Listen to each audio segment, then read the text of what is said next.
Hello, my name is John Rose, and in this video I'm going to take a closer look at how to use logic to solve our problems. Now, in order to use logic to solve our problems, there are two requirements, or two criteria that must be met. And I like to think of these as two tests that we must pass. Now, I did a video on this subject 5.5 years ago. And all I'm going to do from here is add that video on to the introduction of what I'm saying right now. So stay tuned. I guarantee you, you're in for a treat. Hello, my name is John Rose, and I have created a very special teaching tool to help everyone solve most of our problems. And I've also perfected a 3-step process to help everyone solve most of our problems. And both of these things I've done have to do with taking two tests in order to use logic to solve our problems. The first test is the simplest of all tests, and it's the one we don't do. This is how they trick us. If we don't take the first step test, it's real easy to get lost in the details. So the second test has to do with the details, or the specifics, or what's known in logic as the contents. And piece 8.2 in a special teaching tool I created, you can look at the description box below and look at the ultimate schematic to learn more about this and the ultimate solution. But piece 8.2 is where we use the wrong approach, and that's where we go looking for logical fallacies in systems with invalid structures. So what did I just say? I said there's two tests we have to take. And the first test has to do with the structure. The second test has to do with the contents, or the specifics, or the details. And if the problem's outside our control, we got to look at the details. But if the problem's within our control, we don't want to, if the devil wants us to look at the details, right? We don't want to get focused on the details. And that's where my 3-step process, or my 6-box system, comes into play. The ultimate schematic, which is really a 3-box system with pluses and minuses. Over the years, I tried to figure out a clever name for this, and that's when I realized, well, there are three main events on 2 event horizons, and then I said, oh, there's 3 stages of knowledge on the right path and 3 stages of knowledge on the wrong path. Or you could say there are 3 stages of knowledge, and there are 3 stages of false knowledge. But what we want to use this for are the last 2 stages. This is where cause and effect come into play. And this is where we have to start, because this ties into logic. This ties into the first test. A simple way to understand these 2 tests is one test deals with the tracks, and it's always one way. It's an ordered pair. One comes before the other. A sequence cannot be reversed. You see that? That's what an ordered pair is. It's not complicated. A and B are ordered pairs. 1 and 2 are ordered pairs. Cause and effect are ordered pairs. Action and reaction are ordered pairs. So we need to understand this process to use the structure to pass the first test. And this is how we're being tricked and fooled, and actually in Latin it's called monus ponens. We're putting the cart before the horse. So the first test we take is we have to start with the structure. We got to look at the tracks. Are the tracks going the right direction? And if they're not, we can be tricked and fooled and take the first step in the wrong direction. Imagine looking for a sunset, but you start off heading east. East? Sunset? No. So that's all you have to do to misdirect everybody. And the people who rule the world are masters of misdirection, masters of illusion. They're magicians. They're con artists. They are psychopaths. You study what a psychopath is, they're all con artists. Not all con artists are psychopaths, but every psychopath you meet will be a con artist. They're habitual liars. They have no empathy. They have no feeling of remorse. That's why we can't understand how the world works, because no one can relate to these sick people. No one thinks like them, because no one would ever think of doing what they do. But they know how to trick us and fool us because we're sick. We're disconnected. We're easily fooled, as in the 3-legged stool analogy by Saul Alinsky, where you have big money, the governments, the corporations, got the government, and then the people. And if the people don't get organized, the other 2 will, and they can be used to control us. So we're being controlled, we're being manipulated. It all has to do with our belief system. Don't trust anything in your belief system. I've been trying to illustrate how you can't trust us. That's why I'm bringing up bizarre examples. I know everyone's going to go, oh my God, I'm going to unsubscribe to this guy now. I can't believe he thinks like that. And the point is, you have to realize you can't trust your belief system. So you have to use logic to solve our problems. You start with the structure. Is it going the right way? So when we look at our problems in the 3rd stage of knowledge, or what we got in the 3rd stage of knowledge on the wrong path, they're either within our control or outside of control. If they're within our control, then that's where we have to stay. And that's what our so-called experts are only trained for. Allopathic doctors are only good for treating the symptom in the 3rd stage of knowledge. And they're in 106 right before that. I explained that in one of my other videos, where they're just blockers that interfere with the body's communication process. But if the problem's within our control, we got to understand the structure of solving problems. If the problem is within our control, we got to look at what comes before that. It's the cause, it's what we do, it's our lifestyle choices. And then using my special teaching tool, we realize, well, we can go one step further back, and that's the first stage of knowledge. That's our belief system. It's interesting, when I created this, I found the most amazing knowledge 26 years ago. When I found it, it changed my life forever. I finally figured out why I was given a gift, and they told me this in 8th grade, saying, look, you got this gift, you haven't even made it to level 1 yet, you're already at level 4. You know things that no one's ever taught you. So I knew I was given this gift, and when I came out of that principal's office that day, I asked myself immediately, and I remember the answer as if it happened yesterday. I said, why am I given this gift? And I could only come up with one good answer, or anything came to my mind. You're going to use this gift someday to help people. Well, that's what I've done. My gift to humanity is based on a gift that was given to me. I had the ability to make things that appear to be complicated and things that are really actually quite simple. I have this gift. I can look at a bunch of things. I go, oh, well, if I do this and this and this, it can be this. And no one ever taught me how to do it. It's just how my brain works. So my gift to humanity is a special teaching tool to help us learn. Even Buckminster Fuller said, if you want to help people, don't give them the knowledge, give them a tool so they can get the knowledge. And that's what I'm trying to do with my tool. So I created a special teaching tool to explain everything, every piece of the puzzle. And I've done that. You can go to the Ultimate Schematic, look at the description down below, and the Ultimate Solution playlist, 11 parts. 9 of those describe all 281 pieces that I've identified. And you don't need to know any of this. You just have to understand these 3 stages of knowledge, and we don't want to be tricked and fooled. So the first thing I did, or the main thing, the thing I created that is my gift to y'all, is a tool so that you can make sure we don't get tricked and we don't get fooled. So what we want to do is do what Sherlock Holmes would do. You exclude the impossible. That's the purpose of my gift. Use my gift. Use the first test to look at all the systems and protocols out there and give that test to those people.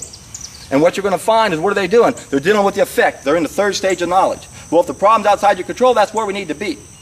But if the problem's within our control, we got to use my tool to work backwards and look at what we do. And the problem is, we lack the knowledge to be able to differentiate between a problem that's within our control and outside our control. So when we look at what we do, we don't think we're doing anything wrong. See, this is the problem. Most of us are doing things we think are okay, but they're not okay. They're wrong. They're the reason why we have so many problems.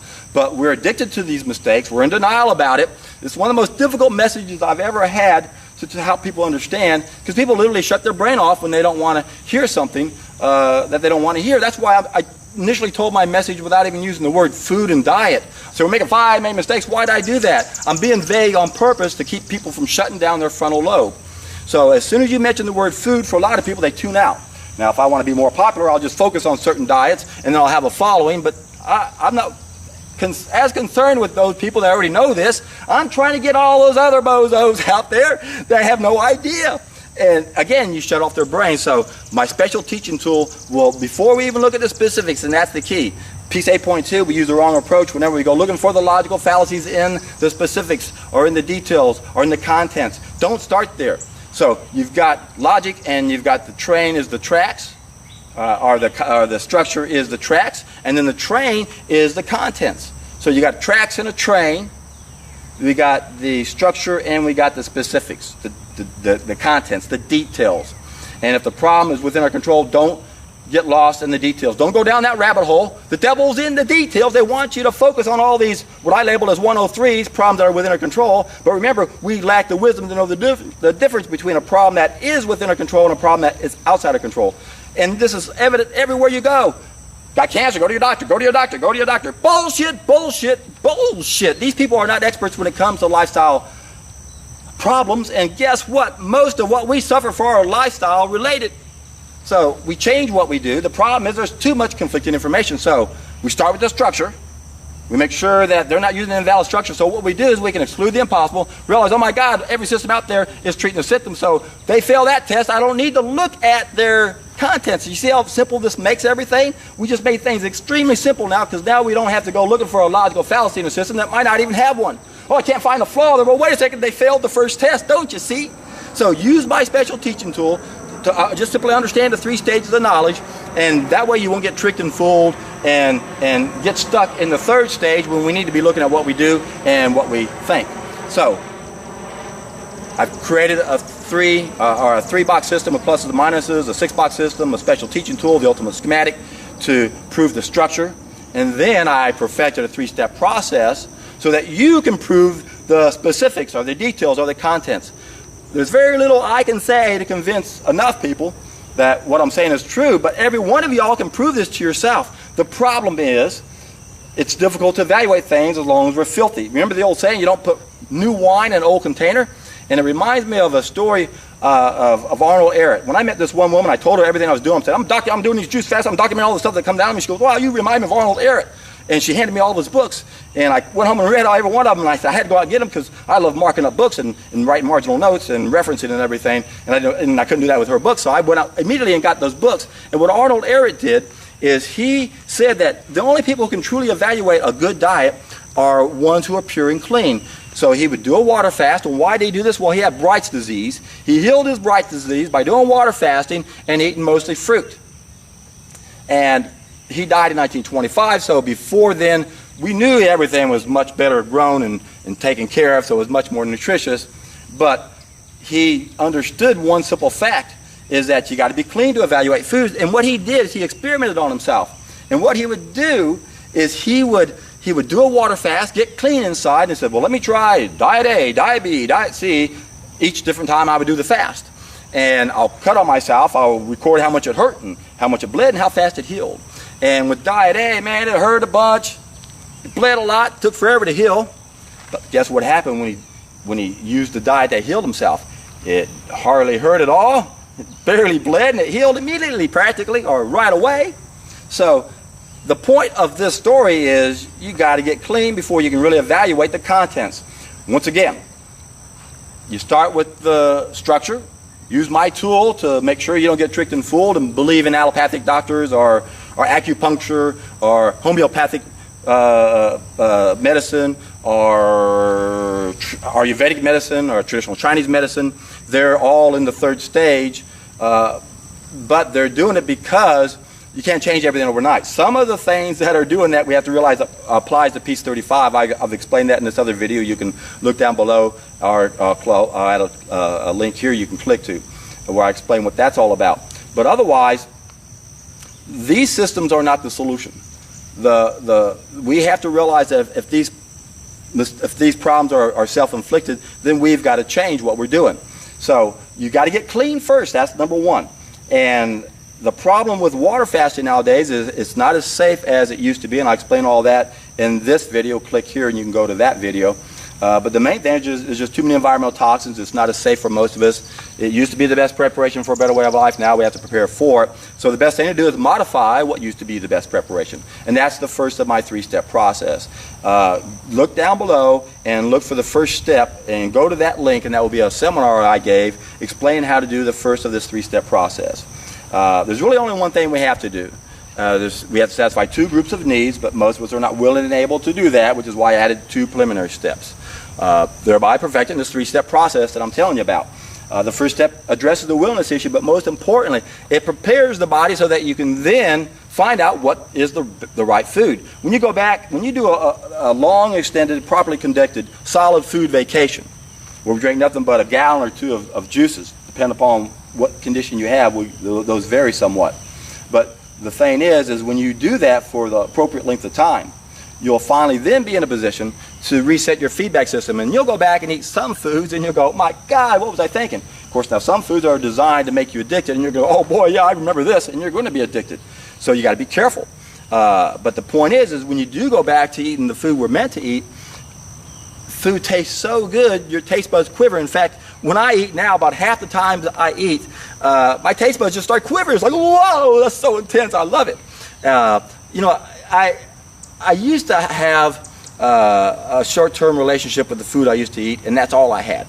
And now I still have that short-term relationship with the food I eat. I love it when I'm eating it. I even say jokingly to all my food, who wants to become me?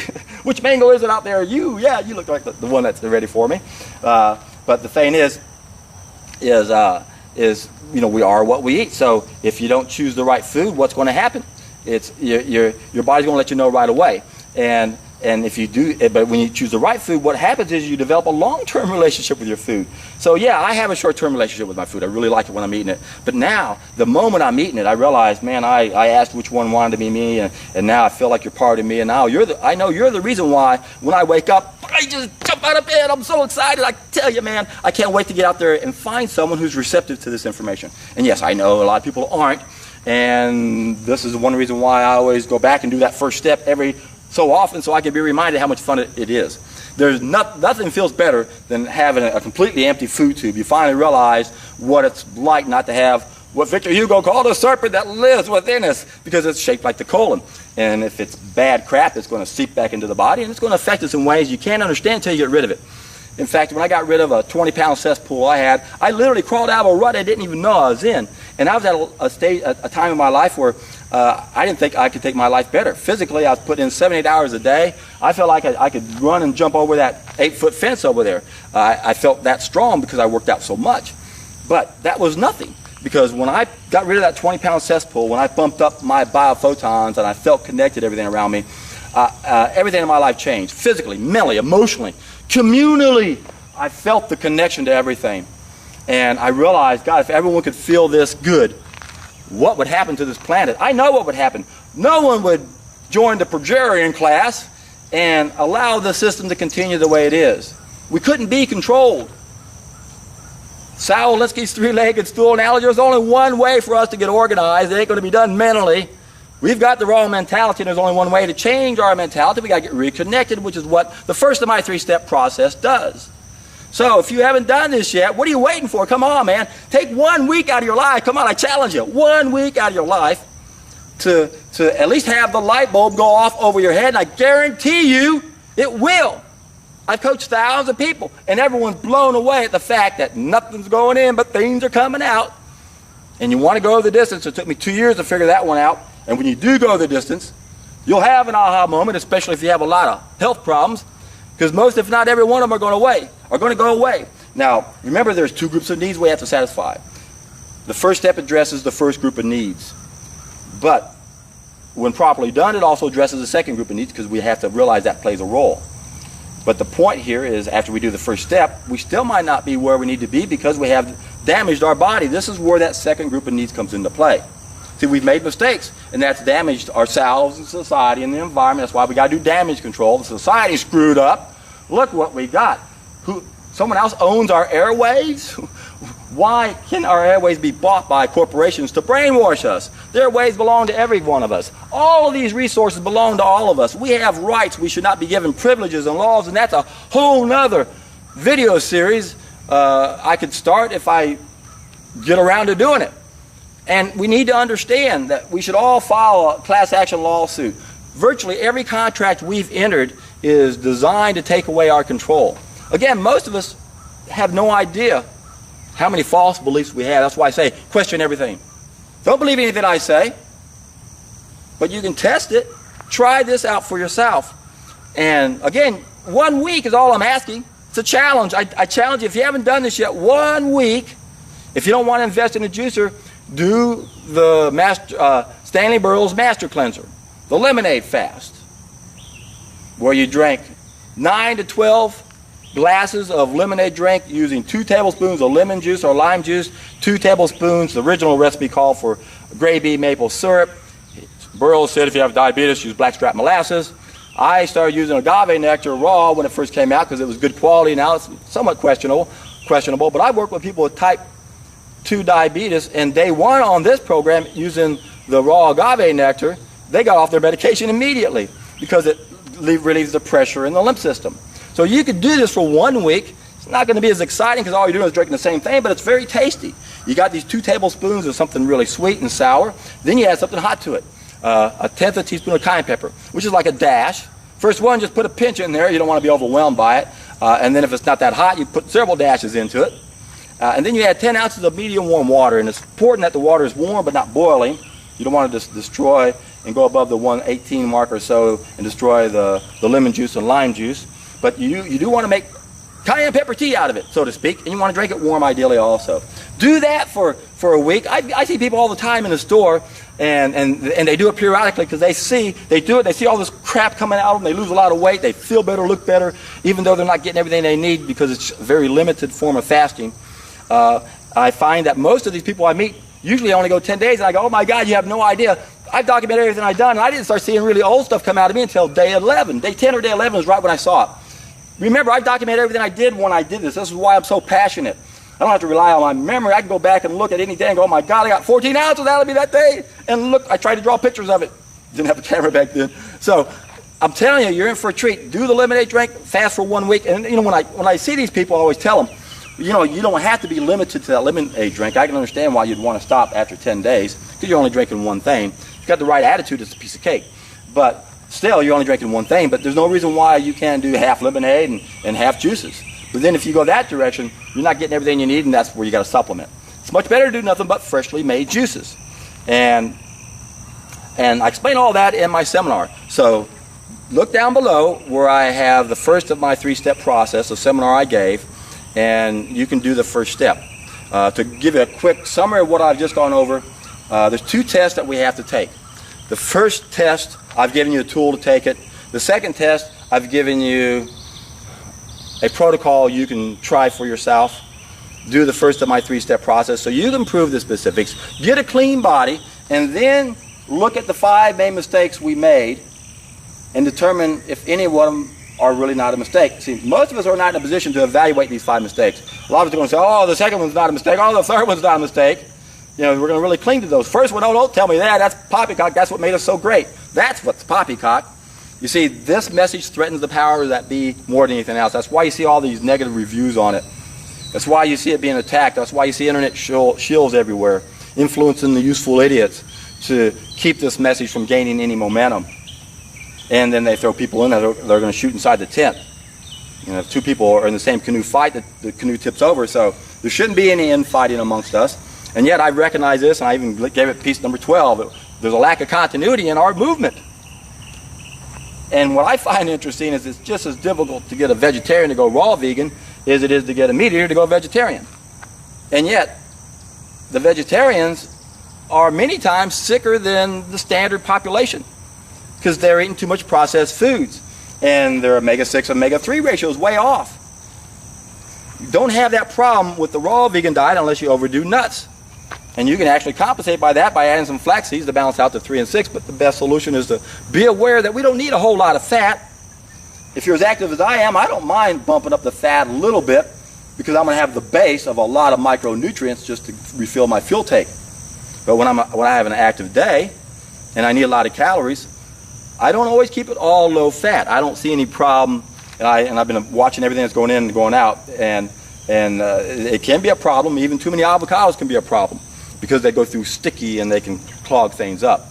So what we want to do, get clean, prove the diet out for yourself. There's only one diet we humans were meant to eat. There's a species-specific diet for us, just like there is for everyone. It doesn't include cooked food. It doesn't include animals. If it includes grains, you're going to sprout them. Processed foods doesn't enter the picture unless you're going to juice the foods and do something temporary so you can see what you're missing, and then be part of the hero's journey, be a trim tab to society, get us out of this hell we're in. Then there's a time to process foods. And then the chemicals have no place in this whatsoever. The GMOs, this is all designed to kill us. When you study the people who rule the world, look at Bertrand Russell back in 1953. He starts off saying, diet, injections, injunctions. Diet, grow the food on artificial fertilizers. Voila, it's magic. It looks like it's food, but it has 83% less biophotons. Okay, that's one bad thing we do with chemicals. The fertilizers, the pesticides. You know what? Polio was caused by DDT. It wasn't caused by a virus. I'm telling you, I mistakenly put that disease in with all the other diseases that vaccines supposedly eradicated that were really due to poor sanitation. And you can see graphs from 1860 to 1960, it's a steady decline. It was obvious that it was a problem with poor sanitation, but polio was different. It was caused by the drugs, so pesticides. So those things are horrible. They don't enter the picture anywhere. The artificial fertilizers, the pesticides, and then the GMOs. Again, Bertrand Russell, diet, injections, that's the vaccines, injunctions. can't even grow your own garden. We have to be aware that the people who rule the world know they can't change things too fast. That's why they established the Fabian Society long ago, over 100 years ago, realizing that if we change too fast, people will wake up. So we got a long-term plan. They've been slowly changing our whole mindset through commercials and TV shows. Very few people realize that their views about certain subjects have been totally contrived. People want you to think and believe a certain way. And again, if we don't understand, if we don't get organized and realize that there is somebody out there trying to take us down and keep us where we are, we won't understand the best way to defeat them. And I've said that before. They're a reflection of us. We have to do damage control, but the only way to get rid of them is to get rid of or change what we are in the bell. We don't go after the edges of the bell, as I mentioned before. We change the people. We have to change. We've got to become the best that we can be. So you don't use the poisons, the pesticides, the GMOs, the injections, and then the injunctions. And this is all how they're going to control us in the future. Again, the people who rule the world have been paying attention to us for a long time. They have access to something we don't have, accurate history. We have no idea what happened last century. It's all a lie. Everything you read about the deadly flu epidemic, everything you read about World War I and II, all the things that killed us, and these are important topics we need to understand. These are all lies to keep us where we are. And we got to challenge our belief system and realize that that's partly what's keeping us where we are. So it's interesting when you look at the Fabian Society. I mentioned George Orwell the other day. Aldous Huxley also. Both these two gentlemen were part of the Fabian Society, so the Brave New World in 1984 did not come out of the imaginations of these two men. They were part of the Fabian Society. They knew what was going on, and Huxley was an insider that stayed an insider. Orwell wanted to help warn everybody what's going on.